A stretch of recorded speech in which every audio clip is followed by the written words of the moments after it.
area, and you cannot take guns or detectors or pick up anything from the recreation area. So the Smithsonian gave us permission to hunt on the recreation area.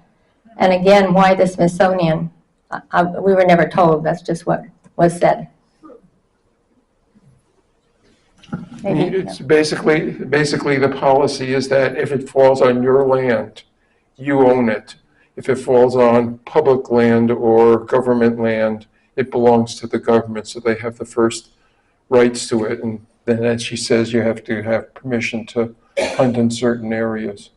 So yes, you couldn't go out on Lake Mead and start dredging. I think it would be frowned upon very quickly. Yeah. You were saying that the H&L is like high iron and low iron. Are there meteorites that are like all iron and hardly any nickel? Or? In general, wherever you find iron, you will find nickel with it. I think there are some rare meteorites that are really, really high in nickel or really, really high in iron, but that's getting out of my knowledge base. So, but yes. And then, of course, you do find meteorites that don't have bits of iron in them. They are not attracted to a magnet like the ones in the back. And let me clarify something I usually do when I go out to classrooms or various places. The meteorites are not magnetic. They are attracted to a magnet.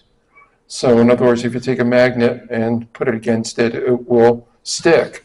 As I say to little kids when they're holding an iron meteorite, which is really heavy, if you put this on your parents' refrigerator to hold up their shopping list, you will break your toe when it falls on your toe. So be careful with this, but yes. I wanted to add something about the government land. The Gold Basin field was discovered on BLM land. It is legal to pick up rocks and meteorites and gold on BLM land, and luckily that's where this was found.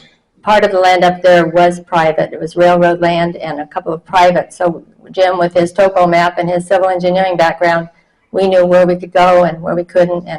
And we had permission, though, to camp on the recreation area. That's where you saw our RV most of the time because of the Smithsonian's permission to do that, too. No questions from this? Is it only on this side of the room? Yeah, thank you.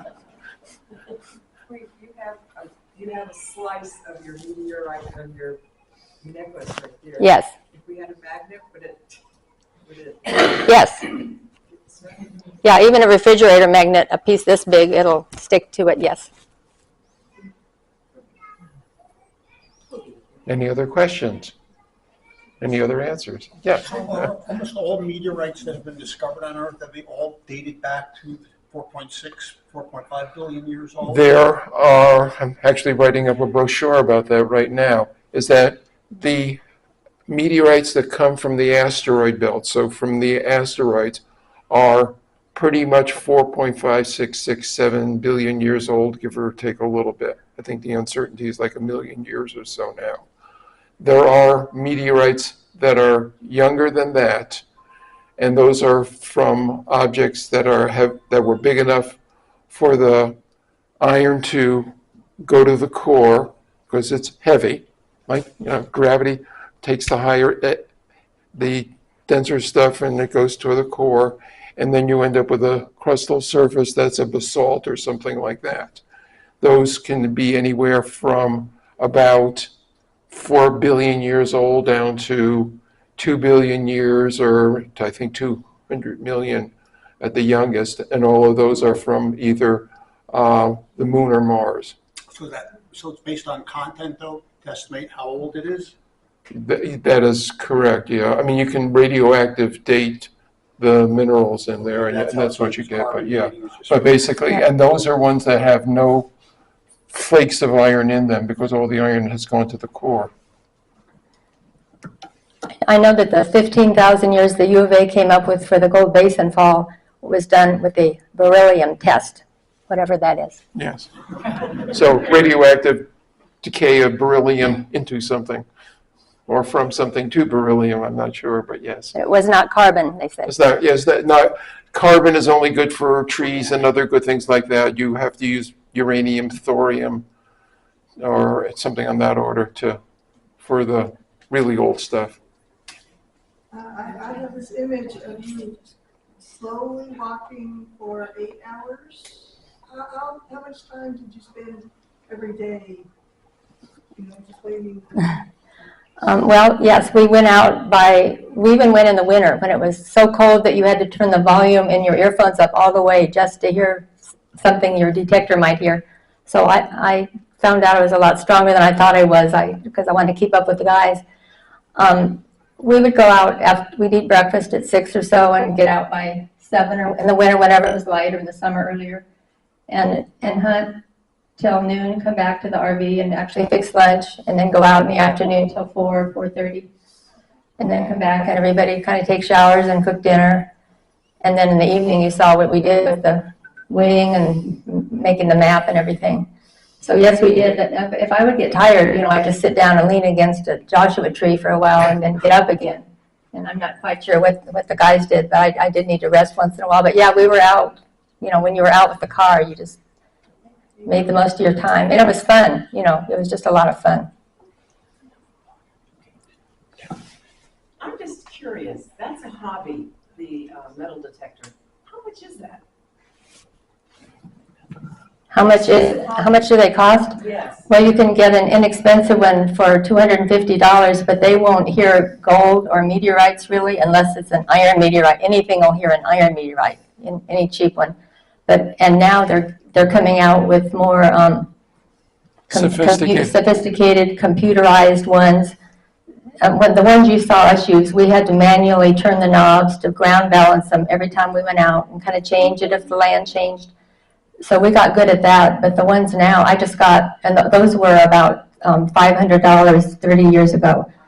But I got about 10 years ago, I got one of the new computerized, lightweight, it only weighs 2.5 pounds. These were heavy that we were carrying, 2.5 pounds. And I paid $1,700, but now they have more going for $2,000, $3,000, $4,000, $5,000. And, people are finding gold and not that you need to pay off your detector, but like I have a really expensive serger and sewing machine, so I can appreciate the ones that want to spend a lot of money on a detector, because guys that do that, they'll go out and do that every day in the parks, and the parks, we find a lot of jewelry and coins in parks and the playgrounds, and plus the ones that just do gold hunting. So anywhere from $200 to $10,000. And you can go to online and just read about all of them. They're all for sale online.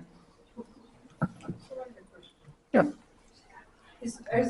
Is our planet hit by meteorites all the time? Our planet is hit by... Is it in certain areas? Well, the meteorites do not care where they land. They basically land all over. They land all over the place, and there are tons of meteorites that fall every day of various sizes. We don't see all of them simply because they fall in remote areas or over the oceans or wherever it might be. But yes, they're continually falling, and the only reason you find them in certain areas is because they're not in the middle of a jungle or in the ocean or inaccessible locations. But you find them essentially, you can find them just about anywhere. I guess we all have our fish stories or whatever stories. I have one more meteorite story. A gal was over here from England, when? The gal was over here it's before COVID, so before COVID. Okay, yeah. She wanted to come and do some meteorite hunting, so another hunter and I took her up to Holbrook, and she found one. Holbrook had a fall in 1912 that's really interesting, whole nother story. Okay, so she came back to Tucson after the Holbrook hunt, and she said, well, I'd like to do some more meteorite hunting. And I said, well, there's a meteorite that fell by Cat Mountain out on West Ahog Road, and there's only been one Cat Mountain basically found, and people keep looking for more Cat Mountain. We could go out there. But I said, everybody and their brother comes for the gem show, and everybody goes to Cat Mountain, and nobody ever finds it, so we probably won't find any, but we'll go. So I took her, and another man named Frederick was with us. And within